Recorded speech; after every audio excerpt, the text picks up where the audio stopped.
Welcome to 9+ news. నేను రవిచంద్ర. కాంగ్రెస్లో చేరడంపై ఫిరాయింపు MLA Pocharam Srinivasa Reddy సంచలన వ్యాఖ్యలు చేశారు. అనవసరంగా కాంగ్రెస్లో చేరానని, కేసీఆర్ను మోసం చేసి పార్టీ మారడం తనకు ఇష్టం లేదన్నారు. నియోజకవర్గ అభివృద్ధికి నిధులు ఇస్తామని సీఎం రేవంత్ రెడ్డి హామీ ఇవ్వడంతోనే పార్టీలో చేరానని తెలిపారు. అయితే మంత్రులు తన నియోజకవర్గాన్ని పట్టించుకోవడం లేదని ఆరోపించారు. సీఎం మాటలను కూడా మంత్రులు లెక్క చేయడం లేదని పోచారం విమర్శించారు.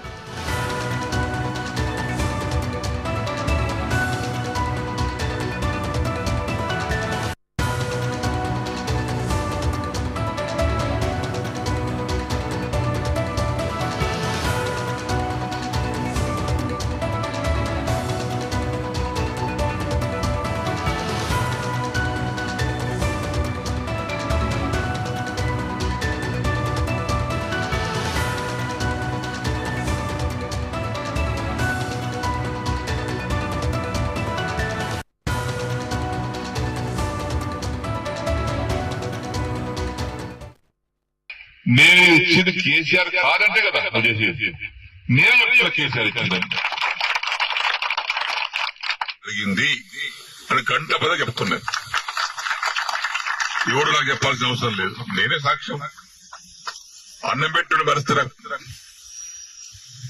కష్టం కదా. అయితే రాజకీయ పరిణామాల వల్ల కొంతమంది దౌర్భాగ్యులు చేసినటువంటి బాధల వల్ల నేను కొంత నిర్ణయం తీసుకుని మారాల్సి వచ్చింది. ఇవన్నీ హామీస్తున్నా, 6 మాసాల్లో కూడా పూర్తి చేస్తా అన్నాడు. ఇవన్నీ కడువ కప్పుకున్నా. ఆ కడువ కూడా జాతీయ కడువ కప్పుకున్నా. నయమైంది. ఈ కోర్టు కేసులు మా మీద కోర్టు కేసులు నడుస్తున్నాయి. అరే చేతి గుట్టు కండువ కప్పుకోలేదు బాబు, ఇందిరమ్మ బొమ్మతో కప్పుకోలేదు, జాతీయ కండువ మోదీ కూడా కప్పుకోరాడు ప్రధానమంత్రి, అది కప్పుకోరా చెప్పిన. అసలు ఆ కథ వేరు లీగల్ గా. ఇప్పుడు ఈ పరిస్థితిలో మనం ఇక్కడ ఆగిన దానికి కొంతమంది రకరకాలుగా మాట్లాడుతాం. తర్వాత మొన్న నవంబర్ 7 తారీఖు నాడు సీఎం గారింటిగా మీటింగ్ అయితే పోయినా. అందరు ఎమ్మెల్యేలకు మాట్లాడుతుంటే మాకు కూడా పిలిచాడు. అది ఫిరాయింపుదారుల ఎమ్మెల్యే మీటింగ్ పెడితే అందరు పోయినాం.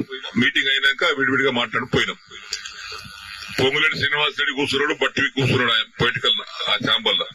నేను పోయి శ్రీనివాసరెడ్డి ఏమన్నా రేవంత్ రెడ్డి గారు లేచాడు, కూర్చోసేనని అన్నాడు. ఒకటి అడిగితే సమాధానం చెప్పినా కూర్చుంటా అన్నా.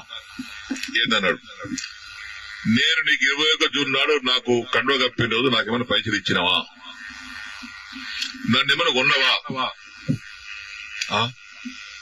గట్లతో సినాను కొన్నావా చెప్పు, నాకేమైనా ఇద్దరు ఉన్నారు, నన్ను ఏమన్నా నా ఎమ్మెల్యేషిప్ కొన్నావా, నన్ను కొన్నావా చెప్పు, నేను అమ్ముడు పోయినా నీకే చెప్పినాను. లేదు పోలేదు, ఇయ్యలేదు. మరి నేను దేనికోసం వచ్చినా, ఈ సమస్య కోసం వచ్చిన. ఏమైనా అయిందా, ఏం కాలేదా, ఏమైంది, 100 కోట్లు ఎస్డీఎఫ్ ఉంటే 30 కోట్లు ఇచ్చారు. తర్వాత బంద్. దగ్గర 70 కోట్లు డబుల్ బెడ్రూమ్ ఉంటే 20 కోట్లు ఇచ్చి, 25 కోట్లు ఇచ్చి 45 కోట్లు ఇవ్వాలి. బంద్. పనులన్నీ పేమెంట్ లేక ఆగిపోతున్నాయి. ఆ కాంట్రాక్ట్ పని చేయమంటే పేమెంట్ ఇవ్వమని అంటున్నాడు. దవాఖాన బాన్సుడు బంద్ అయింది, కోర్టు కేసు బంద్ అయింది. సిద్ధపరిచారు వారి కాంట్రాక్ట్ 40 కోట్లు ఇవ్వాలి, వాడు బంద్ చేసిండు. మరి వీటి కోసం వచ్చినాయి కదా నేను. లేదా బట్టి గారు చిన్న దగ్గరికి ఇలా లిస్ట్ మొత్తం తీసుకోండి, ఆ లిస్టు తీసుకొని 2 సార్లు ఇచ్చేయండి, ఒకసారి కాదు కానీ. ఇక పొంగులేటి గారు ఆ లిస్ట్ తీసుకోండి, 2 సార్లు మీరు ఇచ్చేయండి. ఇచ్చిన తెల్లారి ఫోన్ చేస్తే బట్టి లేవట్టాడు, పొంగులేటి లేవట్టాడు. ఏమని చెప్పుకోను నేను. మళ్ళీ అసెంబ్లీ జరుగుతుంది. జనవరి 4 తారీఖు నాడు ఆ ఛాంబర్ తీసుకుపోయి లోపల తీసుకుపోయి, మీరు చెప్పారు కానీ బట్టి ఇవ్వలేదు, పొంగులేటి ఇవ్వలేదు, నాకు రూపాయి ఇవ్వలేదు. రూపాయి ఇవ్వలేదా, ఇవ్వలేదు. వేం నరేందర్ రెడ్డి గారు బయట పిలిచాడు. వేమన్నా సిరాన్న బాధపడుతున్నాడు, అది ఇంకా పేమెంట్ కాలేదట, నువ్వన్నా మార్చిలో కూడా 3 విడతలు ఇప్పి. సరే ఆయన తీసుకుని ఆయన వెళ్ళిపోయాడు. తెల్లారు వేం నరేందర్ ఫోన్ చేస్తే ఆయన లేపడు. ఇక ఇదే అంశానికి సంబంధించి మరింత సమాచారం మా బ్యూరో చీఫ్ రాజ్ కుమార్ అందిస్తారు. రాజ్ కుమార్, చెప్పండి. ఈ మధ్య మనం చూస్తుంటే కనుక ఈ ఫిరాయింపు ఎమ్మెల్యేలు ఎవరైతే ఉన్నారో వాళ్ళందరూ కూడా వాళ్ళ టోన్ మార్చినట్టుగా కనిపిస్తుంది. ముఖ్యంగా చూసుకుంటే కనుక రీసెంట్గా దానం నాగేంద్ర ఒక ఇంటర్వ్యూలో మాట్లాడుతూ అటు కేటీఆర్ని, హరీష్ రావుని, కేసీఆర్ని పొగుడుతూ కొన్ని వ్యాఖ్యలు చేశారు. ఇప్పుడు ఏకంగా పోచారం శ్రీనివాసరెడ్డి కూడా మరోవైపు తాను రేవంత్ రెడ్డితో మాట్లాడిన విషయాలు కానీ లేదంటే పార్టీ అనవసరంగా మారాను అనే విధంగా ఆయన వర్షన్ కనిపిస్తుంది. ఎలా చూడాలి వీటి? రైట్ రవిచంద్ర, మొత్తం మీద పోచారం శ్రీనివాసరెడ్డి యొక్క వ్యాఖ్యలు ఇప్పుడు తెలంగాణ రాష్ట్ర రాజకీయాల్లో కాస్త కలకలం సృష్టిస్తుందని చెప్పొచ్చు. ఎందుకంటే కాంగ్రెస్ పార్టీ అధికారంలోకి వచ్చింది ఇప్పుడు 32 నెలలు అవుతుంది. ఇంకా దాదాపు 2 సంవత్సరాలు ఉంది మళ్ళీ ఎలక్షన్ రావడానికి. సో ఈ నేపథ్యంలో ఇటీవల అంటే కాంగ్రెస్ పార్టీ బీఆర్ఎస్ నుంచి కానీ కాంగ్రెస్ పార్టీలోకి వచ్చి లేదా కండువ కప్పుకోవడం, కొంతమంది అయితే అభివృద్ధి కోసం అంటే కొంతమంది అయితే ఎవరైతే వచ్చారో వాళ్ళ స్వరం మారుతున్నట్టు కనబడుతుంది. సో ఇప్పుడు మీరు అన్నట్టుగా ఈ మధ్యలో దాని నాగేందర్ కూడా కొంత ఇటువైపు బీఆర్ఎస్ వైపే కొంచెం సమర్థించినట్టుగా కేసీఆర్ మంచోడు, ఆ పార్టీ మంచిది అని కొంత పాజిటివ్ కామెంట్ చేయడం జరిగింది.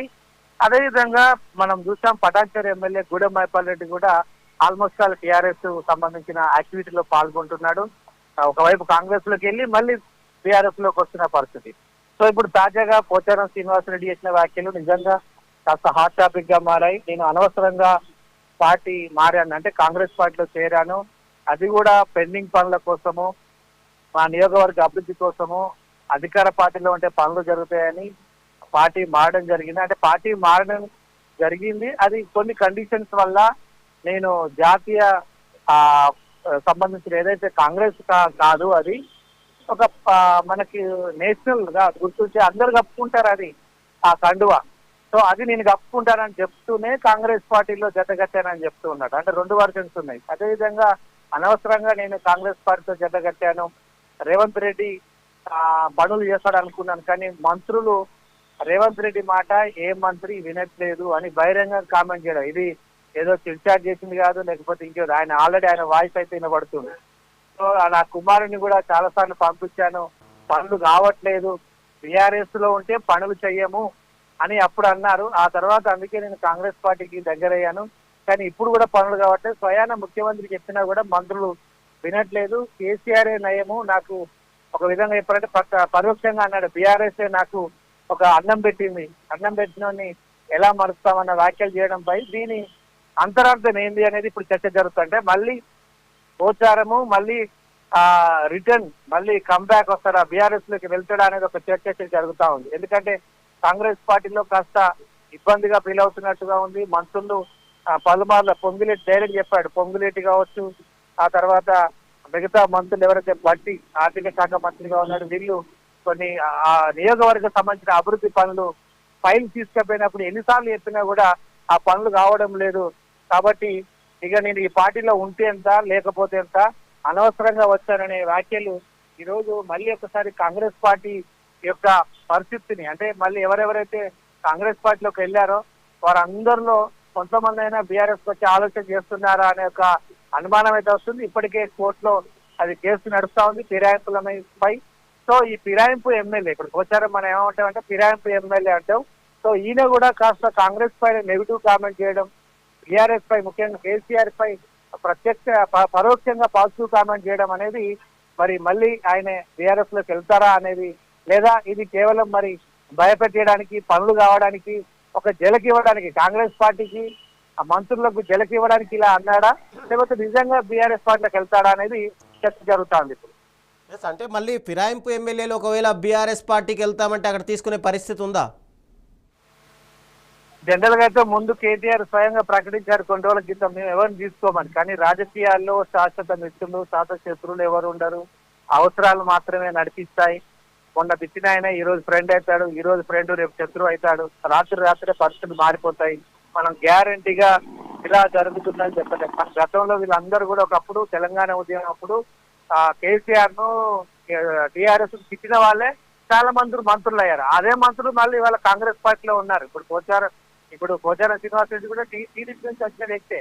ఇప్పుడు పొంగులేటి, తుమ్మల నాగేశ్వరరావు వీళ్ళందరూ కూడా అక్కడి నుంచి వచ్చిన వాళ్ళే. సో అటు బీఆర్ఎస్ తీసుకుంది, బీఆర్ఎస్ కాంగ్రెస్ కి వచ్చారు. కాబట్టి రాజకీయాల్లో రవిచంద్ర మనం ఇది జరుగుద్ది గ్యారెంటీ, ఈ లీడర్ ఇలానే ఉంటాడు శాశ్వతంగా ఇదే పార్టీలో ఉంటాడని చెప్పలేం. వాళ్ళ అవసరాలు తర్వాత వాళ్ళ కారణాలు, రాజకీయ అవసరాలు చాలా ఉంటాయి. కాబట్టి మేబీ చెప్పలేం, ఏదైనా జరగవచ్చు, మళ్ళీ వెనక్కి వెళ్ళొచ్చు, అలానే ఉండొచ్చు, ఏదైనా జరగచ్చు. అది అప్పుడున్న పరిస్థితులను బట్టి ఉంటుంది. కేటీఆర్ అయితే చెప్పాడు పోయిన వాళ్ళని మళ్ళీ తీసుకోమని. కానీ పార్టీ బలోపేతానికి రేపు కాంగ్రెస్ పార్టీని రాజకీయంగా దెబ్బకొట్టాలంటే సేమ్ మళ్ళీ ఇదే లాజిక్ వీళ్ళు ఇప్పుడు రేవంత్ రెడ్డి ఏదైతే లాగ్ తీసాడో సేమ్ అలానే మళ్ళీ కాంగ్రెస్ లో ఉండాలని కూడా తీసుకోవచ్చు, చెప్పలేం. Thank you Raj Kumar.